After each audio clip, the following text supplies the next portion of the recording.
rồi là bây giờ ta tội lò phụ đáy nè,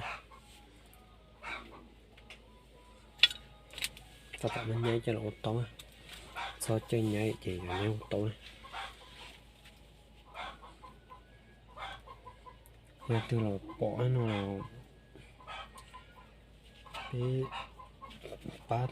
bát chậu cũ này của xe của cái lấy để chia nó từ xài dầu là của nè mà đi khu tôi là của mọi mua nên là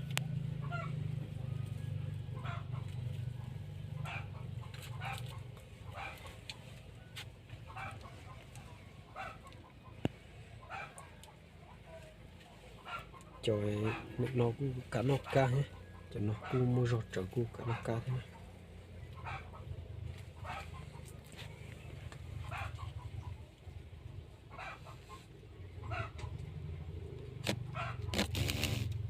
Trời nó còn đầy nữa.